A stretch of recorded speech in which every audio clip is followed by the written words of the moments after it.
हमारे लिए देखिए जो बांग्लादेश है वो हमारा एक मित्र था, अब बांग्लादेश भी हमारा मित्र नहीं रहा। ये हैं कंगना रनौत, जिनकी हाल ही में कोई फ़िल्में उतना चल नहीं रही हैं, लेकिन पॉलिटिक्स में ये काफ़ी एक्टिव हो गई हैं। और ये बांग्लादेश के रिसेंट प्रोटेस्ट के दरमियान कुछ इन्होंने बयान दिया है। इसका हम लॉजिकल डिसेक्शन करेंगे आज और जानेंगे कि ये एग्जैक्टली क्या कहना चाहती हैं। शांति ही भवतु, पीस बी विथ यू, सत श्री अकाल, अस्सलाम वालेकुम। लॉजिक के अंदर में हम इमोशनल थिंकिंग को जितना हो सके मिनिमाइज करके हर चीज़ को हम लॉजिक और तर्क के चश्मे से देखने की कोशिश करते हैं, ताकि हम कम से कम गलतियां कर पाएं, क्योंकि इमोशनल थिंकिंग हमेशा इंसान को गलत निर्णय पर लेकर जाती है। तो आइए हम वीडियो देखते हैं और देखते हैं कि ये क्या बोल रही हैं। देखिए, हम लोग अक्सर देखते आए हैं कि जितने भी इस्लामिक रिपब्लिक्स हैं उनकी आगे अभी नहीं तो आगे चल के ये हालत हो ही जाती है।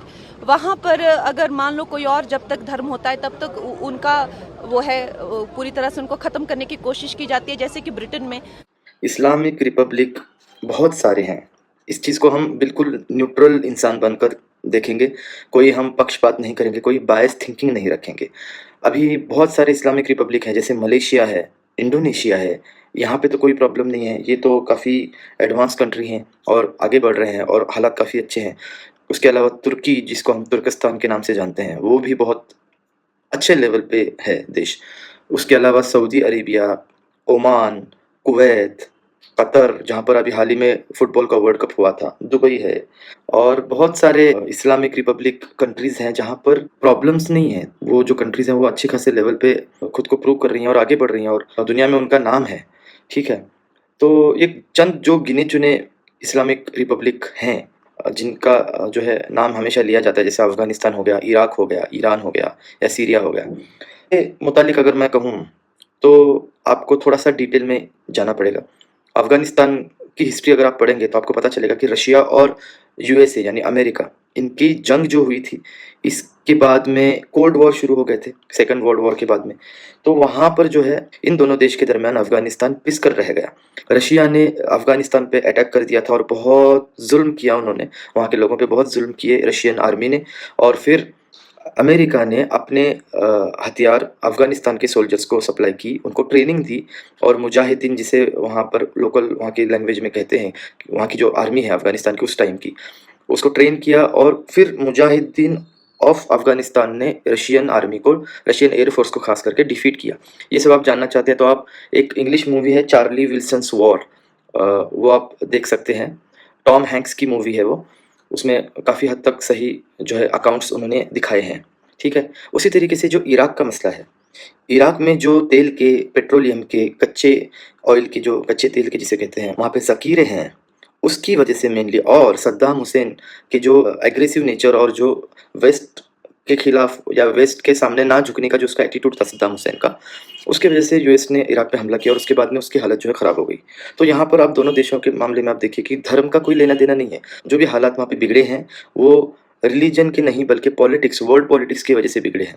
उसी तरीके से सीरिया जो है और पैलेस्टाइन जो है, वहाँ पर इज़राइल की जो सीक्रेट एजेंसी सर्विस है मोसाद, उनके एजेंट्स जो हैं वहीं एक्टिव, ये कहा जाता है, इसके बारे में आप पढ़ सकते हैं। इज़राइली सीक्रेट सर्विस, जिसे मोसाद के नाम से जाना जाता है, उसके कई सारे एजेंट्स जो हैं वो आईसिस, इस आतंकवादी संगठन में एक्टिव हैं और वो प्रिटेंड करते हैं कि वो मुस्लिम हैं।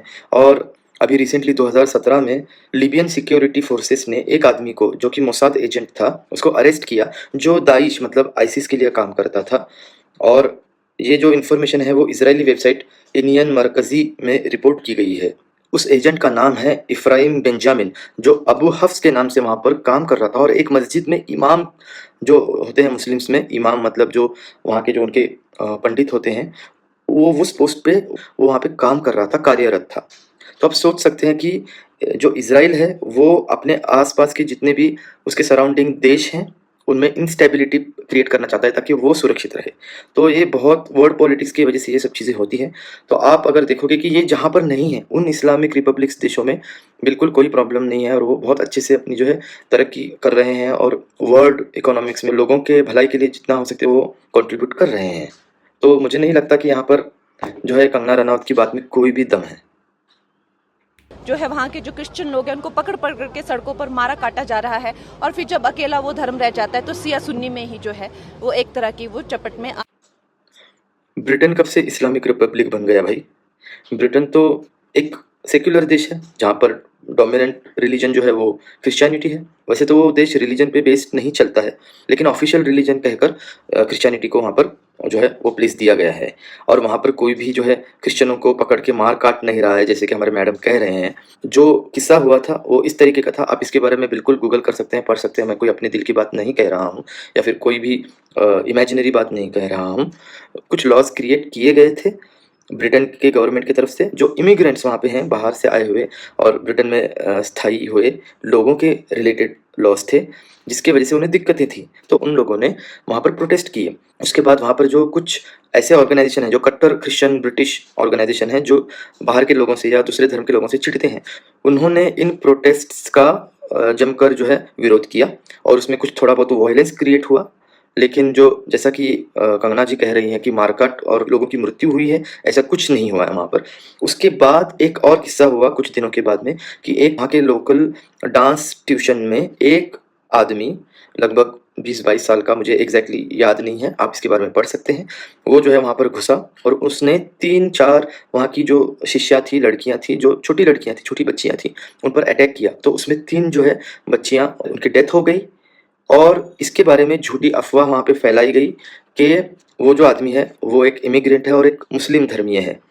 लेकिन बाद में इन्वेस्टिगेशन जब किया गया तो ये पता चला कि वो एक क्रिश्चियन है, उसको क्रिश्चियन फैमिली से बिलोंग करता है, वो खुद एक क्रिश्चियन है और वो वहीं का है, ब्रिटिश नागरिक है। और उसका पता नहीं रीज़न जो भी है, मुझे इतना डिटेल में मैंने बाद में उसके बारे में नहीं पढ़ा है, आप पढ़ सकते हैं। लेकिन इसका, इस पर्टिकुलर जो मर्डर केस है, इसका और इमिग्रेंट्स और मुस्लिम्स का कोई कनेक्शन नहीं है। ये बाद में रिवील हो गया। कोर्ट ने जानबूझकर इस बात को न्यूज़ में दिया ताकि लोगों के दिलों में जो है, लोगों के दिमागों में गलतफहमी ना रहे कि उस अटैकर की जो आइडेंटिटी है वो क्या है। ठीक है, तो ये सब हुआ है वहाँ पर। इसलिए जो कंगना जी कह रही हैं, बिल्कुल कोई भी तुक नहीं बनता है इस बात का।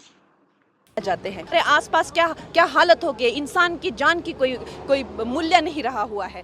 तो ऐसा अगर मान लीजिए हमारे देश में जो है अंतर्राष्ट्रीय ताकतों ने अब हमें हर तरीके से जो है घेर लिया है।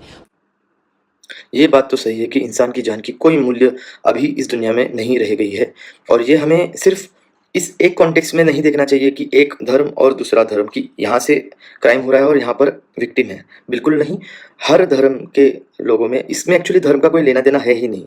बहुत जगह क्राइम रेट बढ़ गए हैं और क्राइम के पीछे रीजंस दिखाने के लिए कुछ भी हो, लेकिन असल में तो यही है कि क्रिमिनल माइंड जो है वो बहुत फैल रहा है। हर जगह क्रिमिनल माइंड जो है वो डेवलप हो रहा है लोगों के बीच में।